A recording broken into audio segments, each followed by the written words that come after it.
everyone. It is Wednesday. Wednesday, I tell you. I checked. It is. Or is it only Tuesday? I guess it's only Tuesday, people. It's only Tuesday. I want it to be Wednesday. Hey, everyone.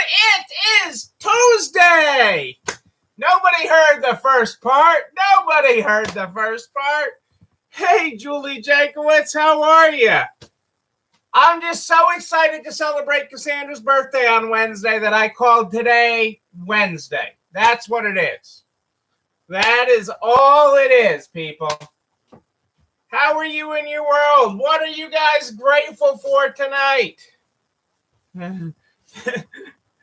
Oh, Julie, sure. Throw me under the bus. That's okay. I'm used to the tire marks all over me. You aren't the first person to throw me under the bus this week. Heck, I can drive the bus over myself, you know? I'm pretty good at that. I am pretty good at that. Hey, Adele and Dazzle. Adele and Dazzle are here. Dazzle, perk up because it's treat time. Boom. There you go. It's Tuesday, people. Terrific Tuesday. Taco Tuesday. Yes, I know, Julie. I know. I'm just picking on you. If I could make hearts, I would make a heart. I love you. You're awesome. Happy Tuesday, Kitty. It is Tuesday. I've confirmed it. Or I've been reconfirmed that I screwed it up. It's been a long week already. I'm just saying. It's been a long week already. It's been a long week, but a good week ultimately, but it's been a long week. There's been a lot on my plate already this week. Hey, we are broadcasting tonight on both YouTube and Facebook. If you have any problems with Facebook, you can hop right on over to YouTube. Cassandra's got the direct link right there in the show comments. Yeah, it really has. I don't know why it has been such a longing week, but it has been that way, and so it just is, and that's okay. That's okay, because we shall persevere like we are on week 67, 68. We will persevere through this, so.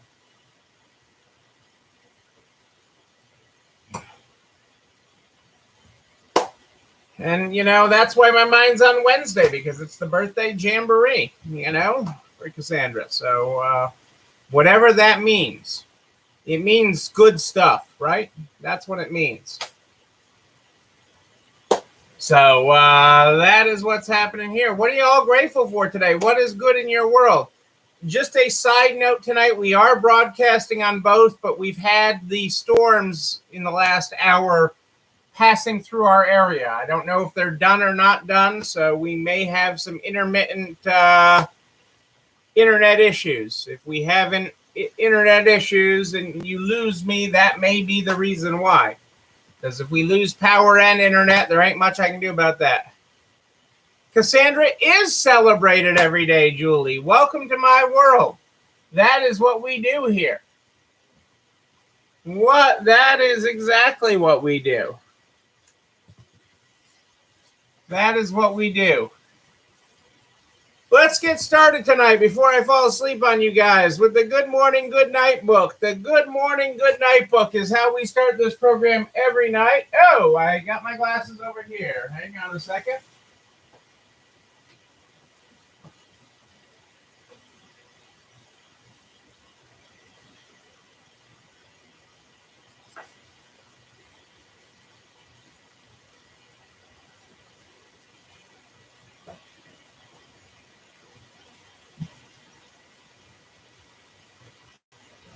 I had my glasses. I don't want the storms for days and days. You can keep those, Adele. I got my glasses fixed today, so I have new lenses. So we'll read the Good Morning, Good Night book in a new way. At least the lenses are clean. Let's work with that. Tonight we're on page 18. Good morning. Check your pockets. Got your keys? Okay, let's go. Well, that's a good starting point to tonight. I'm just saying. That's a good starting point. I like this quote from Simon tonight. Any worthwhile conversation starts with listening. Well, I'm sorry, Adele. That'll keep you off the tiki boats. That'll keep you off the tiki boats. You know, if it's raining, you won't go out on the tiki party boats there off the shores, in St. Clair shores. Any worthwhile conversation starts with listening, is what Simon says. Any worthwhile conversation starts with listening. Okay, I got a few things I got to update you on that are outside of that are just stuff that are happening. Hang on a second. For those that tune in, and I'm not dissing anyone about the size of their PPP, but we do have a couple people, a handful of businesses that tune in that have larger PPPs, and I'm talking, you know, in the million plus range. And you haven't seen the tiki boats. Well, we'll book a board retreat on it. We will book a board retreat on a tiki boat. I mean, that sounds like an important thing that we need to do to test it out for everyone. So PPP forgiveness for people that with loans over $2 million the SBA is planning to drop the use of the questionnaire on why you needed it. They are going to drop the use of that questionnaire on the loan necessity questionnaire, which was put in place for loans of $2 million or more. And you got to keep in mind that there's a lot of small manufacturers, that are in the whole scheme of things really small.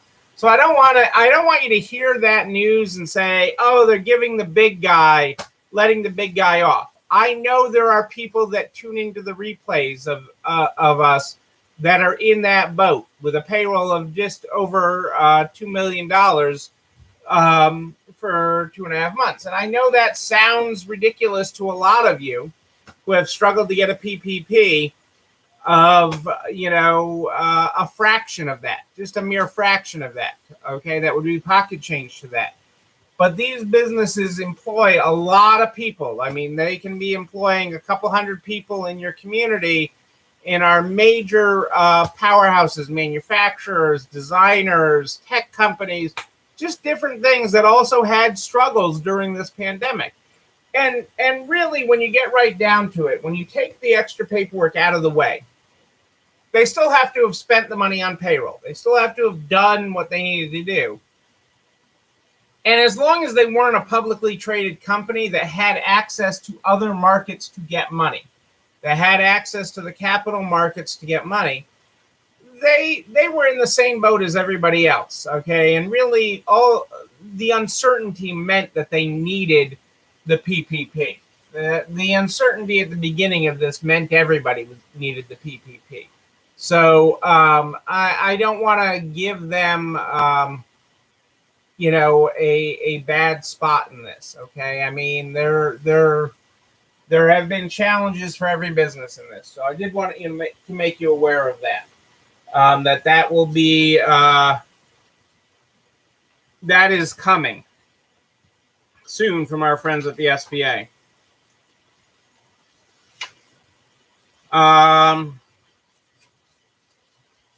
A couple other points of note. Hang on a second. I want to get this. I want to hit these couple other points tonight. Store closures have declined for the first time in 2021.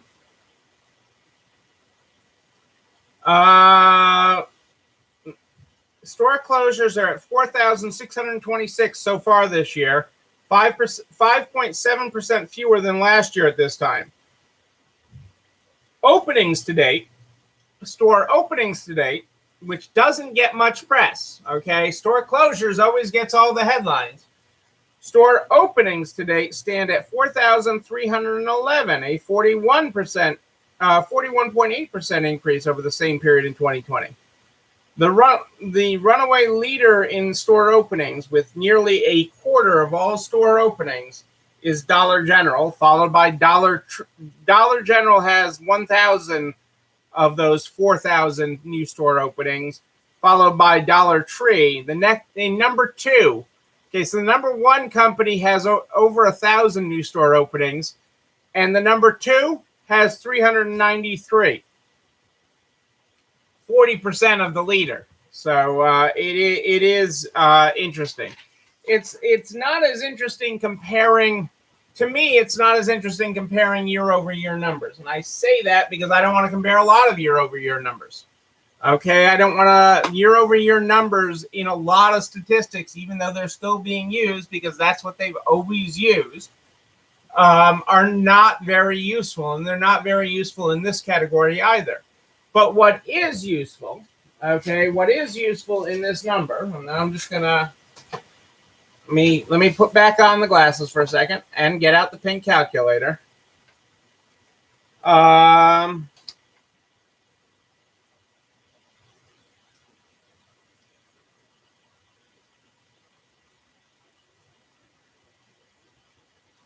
We've really only had a net loss of 7% of the stores this year.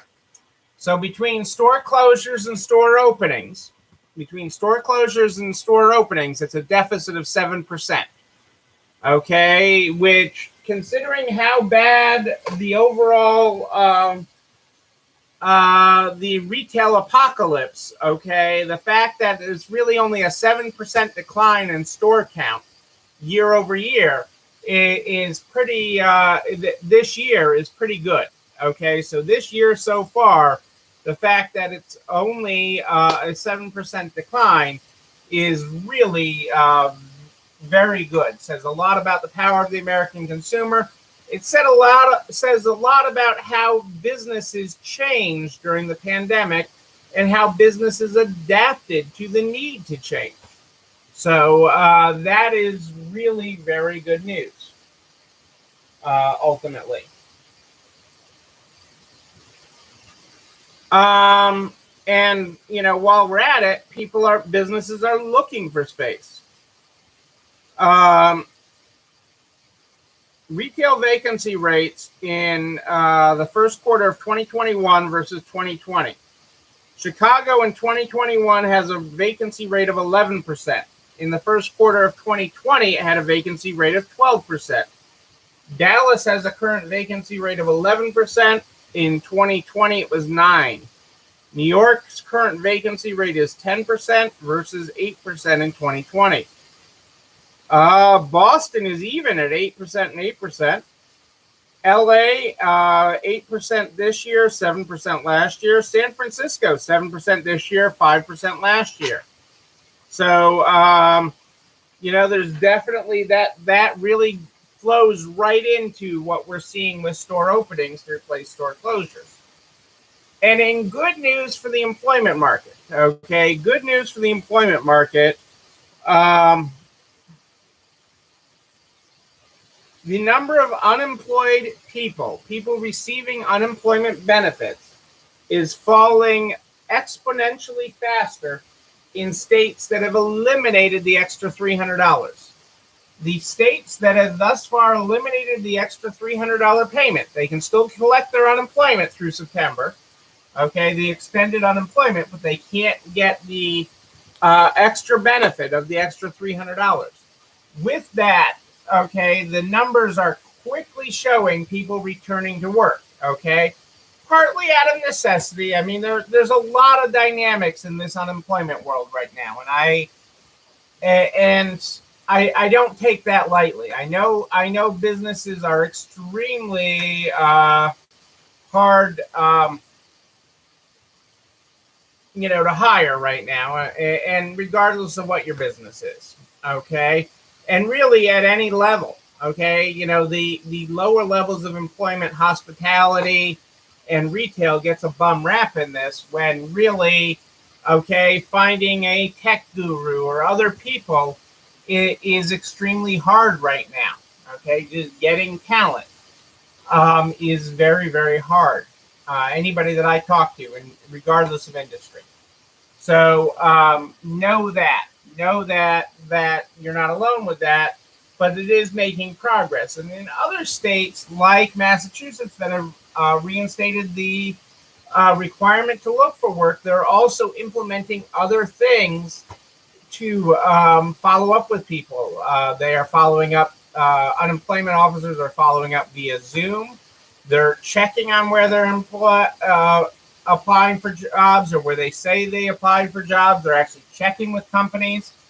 They're following up with people. I know one person that this is too much work. All the things they want me to report now on to collect unemployment, and has gone off of it. It's too much work. They made him check in on a weekly Zoom meeting with their unemployment official. I mean, it was really a lot of work. Sorry. But you're also seeing people that know the title, that the end is coming, wanting to get ahead and get a job while there still are better jobs, okay? Versus come September. For the states like Illinois, like Kitty, and Massachusetts is still offering the extra $300, even though we have a Republican governor. We are still paying the extra $300, but the offices are still closed, but they're making people do different things. They're making people they're making people call in. The offices are working remotely, and they're making people call in or Zoom in or something to check in, and actually having conversations or job training with. They're really starting to push people, and they're pushing some buttons on people. But the unemployment rules are coming down, and so the stats are showing it. Ultimately, the extra 300 was good for the economy. Some of these same people are about to start in a couple of weeks getting some significant additional money, depending on how many kids they have, because the IRS child tax credit will be starting the middle of July, and people will be getting anywhere from $250 to $300 a kid through the end of the year. So it's a temporary bump, but it's through the end of the year. And that is, under 6 gets 300, 6 to 17 gets $250 a kid. And it's an interesting experiment. Ultimately, I'm looking at that as putting spending money back in the economy. So, which again goes to my reasoning that we need to have money in the account, that you need to have inventory in your store. Do I have that? Hang on a second.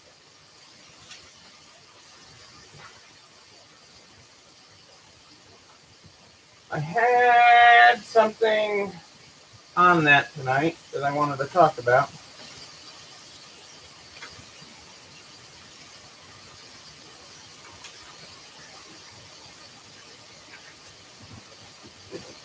Maybe it's in this file. Hang on a second, see if I find it.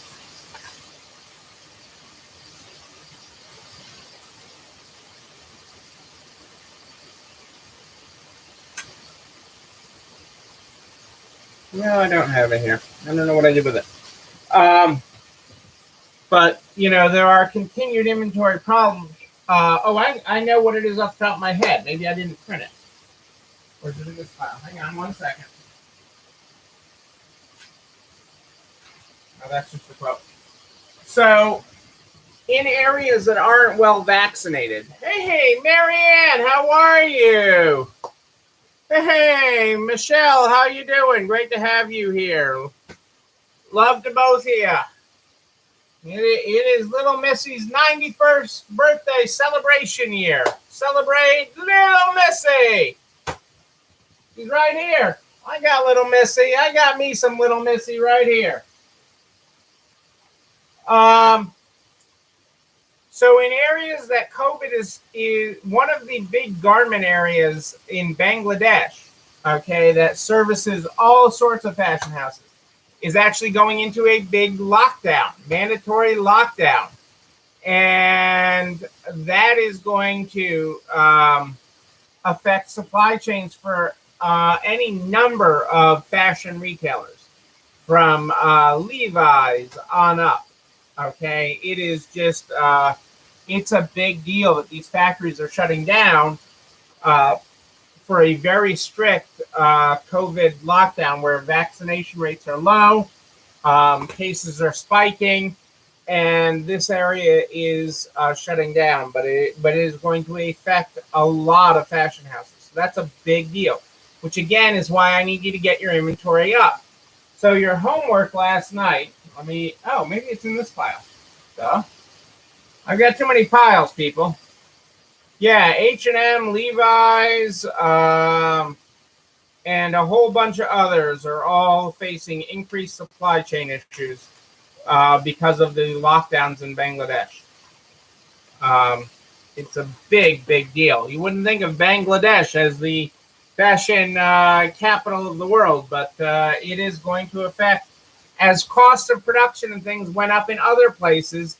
Factories moved to Bangladesh, and there you go. Then you have a problem. So as we continue to talk about inventory, so I gave you your homework. I did not type up my sheet today. I did not get enough desk time today, people. I fully admit I did not get enough desk time today, and I do apologize over that. And so what you need to be working on, so let me restate what you need to be working on. And we're going to be working on, and I'm going to give you the math on this. I will have this typed up tomorrow. So we are working on January to May for each month. For each month, January through May of this year, you want your end of month inventory in dollars and units. Dollars and units in inventory as of the end of the month, in the months January through May of 2021. Then we want to look at sales in dollars and units for January through June. So inventory amounts January through May by month, the inventory dollars and the units as of the end of the month. Then we're going to look at sales, dollars and units for January through June. We're going to take that and we're going to apply some percentages, because we know there's a couple things we know. We know you will sell more of what you already have, which is good. So we can inch that percentage up with the clothing avalanche that's about to happen. Okay, the tsunami of sales of clothing that's about to happen. Okay, we can inch some of that up. But you're also still going to need more inventory to handle, because you don't have a supply chain problem. So we've got to get your inventory numbers up too. So we're going to look at that. We're going to be looking at that over the next several nights. But that is the numbers you need to be pulling out of your inventory system, and all of them can do it. All the system, doesn't matter which system you're using, but all of them can pull that information out. And that is going to help give you a vision, because one of the things you guys always feel like in this industry more than any other, you always feel like, I have so much inventory. Neil says I need more, but I have so much inventory. It is coming out everywhere. I can't do anything with it. You don't have that much inventory. When you do the math, people, okay, you don't have that much inventory. Oh, Michelle, I love you. You know, my peanut gallery says, are you going to do our homework? This Neil guy, I was listening to this Neil guy, and he says I have to do this homework. Here it is. Do it. But you need to do this, okay, because you don't have enough inventory. Okay, I am fairly positive that the majority of you do not have enough. No, incoming is great. I mean, we got another, on a Tuesday, we had like 70 baskets of clothes come in today. 70 laundry baskets of clothes come in today. on a Tuesday. And this is, after having, 100 and something day over the week. I mean, we've had a lot of inventory coming in and a lot going out, which is great. Again, the sales of fall and winter, as we've continued to shove fall and winter clothing into the stores, continues to do well. So that's also encouraging. But that is the... Oh, Julie, I will share with you what to do with it. We're going to go through it. I got tied up this afternoon, but we are going to step into what to do with it. Okay. And I'm going to add another math part to it, tomorrow. I'm going to add some percentages to it, so we know what we're selling, of what we received. So, because that tells us how much excess we have. We're spitballing this. Part of this is spitballing it, because the important thing right now is not to be 100% exact. I mean, I can get this down, and you guys know I can get this down to a science. But in a group learning like we're doing here, I need to spitball it so that you guys get a sense of where you are in your store with your numbers, and that will be close enough. And that's what we're working on here, over the next several nights. So that is what we are doing here, people. That is how we're getting there. That is how you're going to have an amazing, you are going to be taking the tidal wave of clothing. The tidal wave. That wave is coming in, people.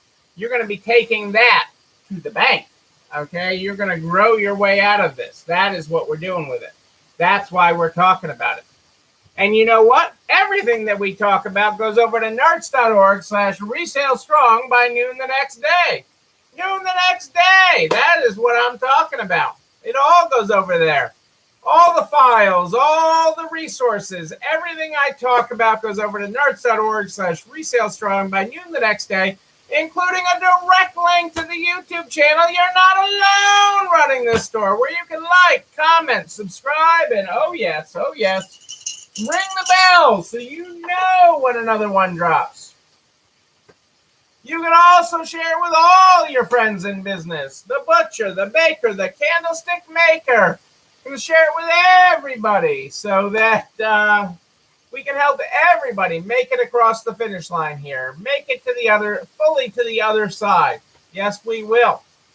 I am here live in the Narts private Facebook group at More 8th and Ish every night, live in the Narts private Facebook group. But if you have a question in between, you just email me, Neil, Neil, at ECIstores.com. Neil@ECIstores.com. We start this program every night with the Good Morning, Good Night book. The Good Morning, Good Night book is how we start this program every night. Tonight, I'm trying to read ahead. No. Tonight, we are on page, hang on a second, 18, if you were not here at the top of the program. Good morning. Check your pockets. Got your keys? Okay, let's go. Good night. Check your brain. Got your dreams ready? Okay, let's go. Ladies and gentlemen, I am Neil Abramson. I do like a good party, a wedding, a bar mitzvah even. We will party again. We will party in person. And when we do, you know what? I'm going to be there with you. But until then, and until tomorrow at More 8th and Ish, know that you and you, but most importantly you, yes you, you're not alone running this store. It's time for dessert. I'll see you all tomorrow. Have a great night.